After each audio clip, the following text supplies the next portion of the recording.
30s. There was an old lady, I don't know where she was living at the time, but she wrote her memoirs, or she was writing to her sons to detail she and her husband's life when they were young. She said, I thought you might want to read it. Well, the cows and the sheep would give the alarm by running around the stockade, ringing their bells around their neck. I hope the big old cowbell that come all the way with us will keep and hang down to their youngins. It was the ringing of this bell that alarmed us that Leaper and his men was across the road hanging Harp's head. The meanest murder of the time on the old wild cherry tree. See, she told what kind of tree it was.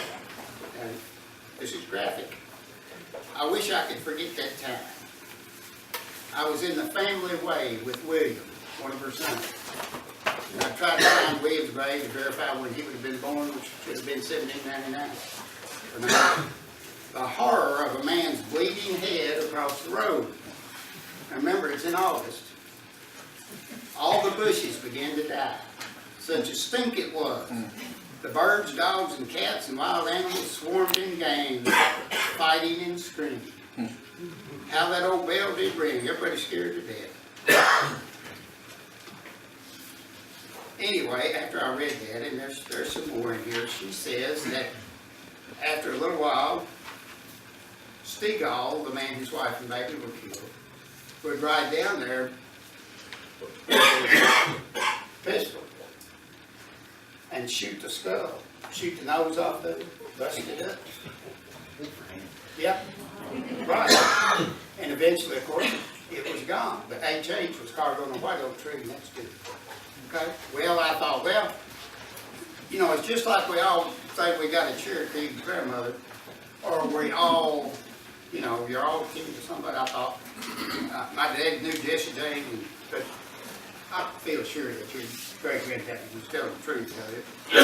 But at any rate, I thought, if this woman's telling the truth, unless her family immigrated with an E further west, if they stayed around there, then if she's telling the truth about being an eyewitness, she'll be buried pretty close to Harp's Head. There's Harp's Head. There's where she's buried. This is valid testimony. What's the lady's name? Sarah McClendon. Skip ahead, go ahead for a few, and I'll say one more thing. There's the history. Come on. Right, Jack.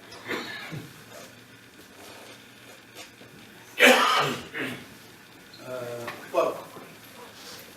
Her name was Sarah McClendon. Her husband's name was Benjamin. Sir John Leaper, asking me of Benjamin McClendon. There's another tie-in verification. I hope y'all have enjoyed it. Thank you very much.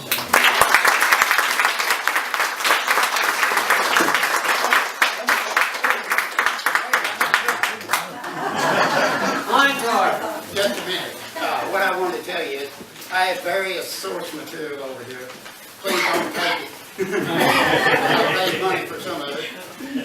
I have written 3 articles in our yearbooks about this subject that I just talked about, which may be more detailed than what I said. We have them for sale.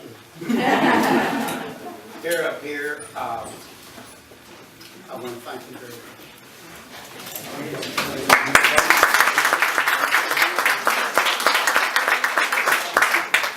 Everybody's free to wander around downtown, kind of breathing some life into downtown Madisonville today, and that's a good thing.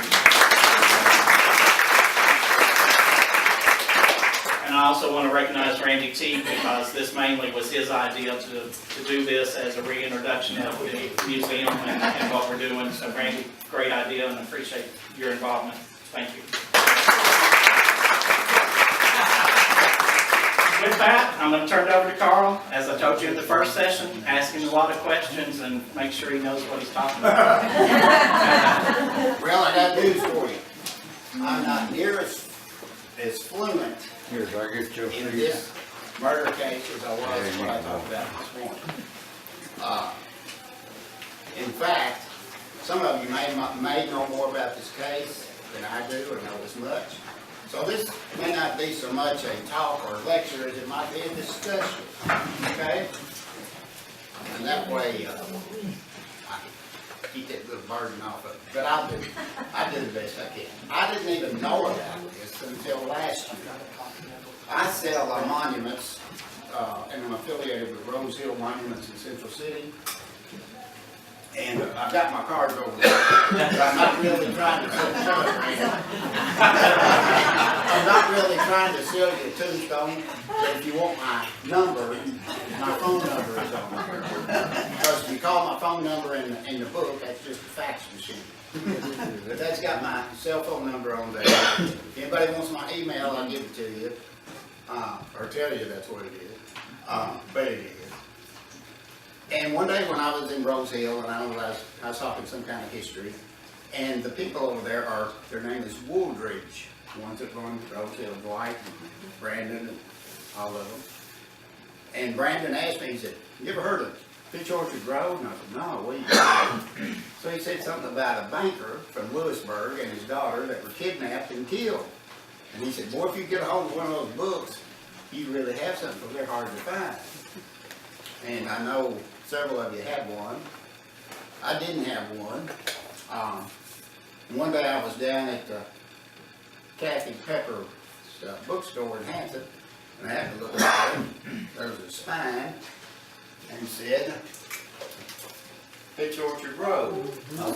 So, trying to be unassuming, like I didn't care, I said, "How much did you get for that little old thing?" I usually get $150, but I'll let you have it for $100. So I paid $100 for it. Copyright 1975.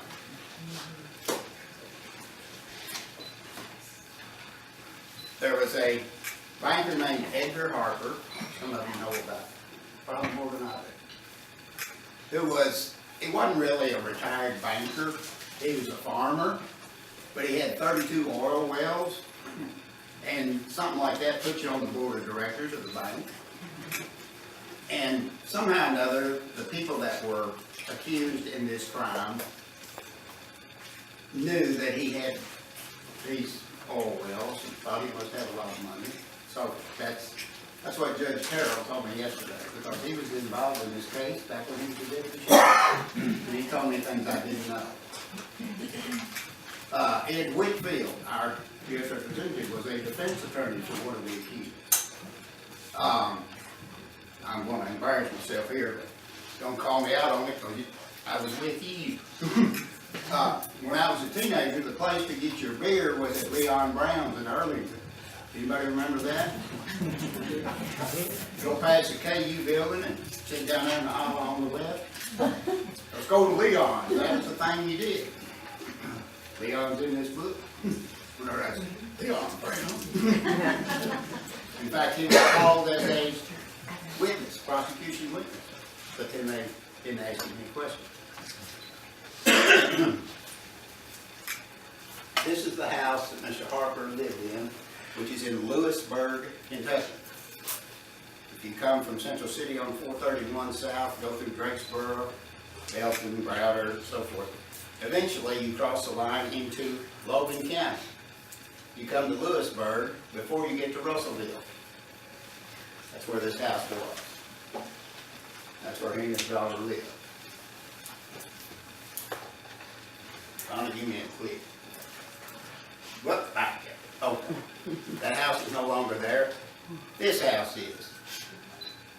Well, one day, a few months ago, well, last fall, I decided, because when I hear stuff like this, I have to go look. I have to go see if I can find out. Find the sites. Figure what I can. So, I had plans to go. And I usually figure out stuff better by myself, because I don't have to answer questions, I can concentrate and stuff. But anyway, somebody called me and said, "What are you doing tomorrow?" I said, "Well, I'm going to see if can I go with you?" "Yeah, I guess so." It was Steve Ray. So he went with me. I'm not saying that's good or bad, I'm just saying. So we drove to Lewisburg, but before we got to Lewisburg, How many of you have eaten at the Shady Cliff restaurant at Lake Malone? Several of you. They said, well, let's go to Shady Cliff and eat. So everything is tied together, everything is so close. So we went to Shady Cliff, and the Knopfler family runs that. Their daughter is named Kim Wardrop. She sang at Becky and I's wedding. And now she runs the Shady Cliff. I said, hey, you married? She said, yeah, you married Becky Jones. I said, yeah. I said, you sang at our wedding. Her daughter, by the way, is Whitney, is Wardrop. So when I gave this talk before, Whitney knew all about it, but she grew up right there. When you're at the restaurant, if you go right up the hill from the restaurant, it's a pretty steep hill, you turn right, you see this road sign that says Peach Orchard Road. So after we ate, go up the hill, went in there, and as soon as you turn left, you come to Martin Cemetery. This was the scene of the murder. And here's the story, the best I know it. And some of you say, oh, that's not right. I'm from Lewisburg, and here's where it really was. You grinding your ass. No. For those that didn't hear that this morning. But that's what we do.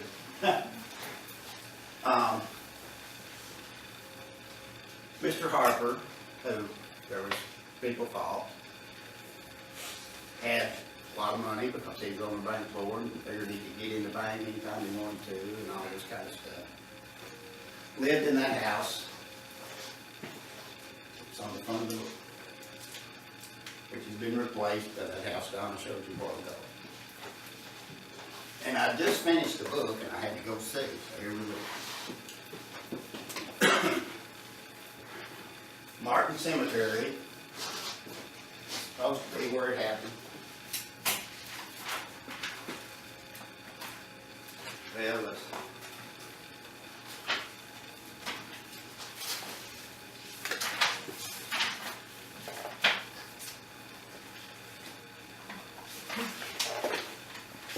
Well, that's good. I didn't even bring my notes for that. I thought I did. I just had to wing it, but I've lied before.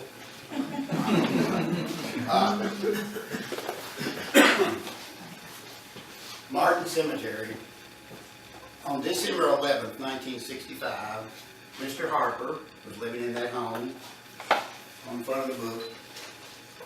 His wife had been dead for like 2 years. He had a daughter that lived some distance away out in the country. And every day, except for the weekend, she would come and stay with her father and look after him and stay all night and feed him and make sure he had what he needed and so forth. Then on the weekend, she'd go home and be with her husband. So on this particular night, it was in the middle of the week.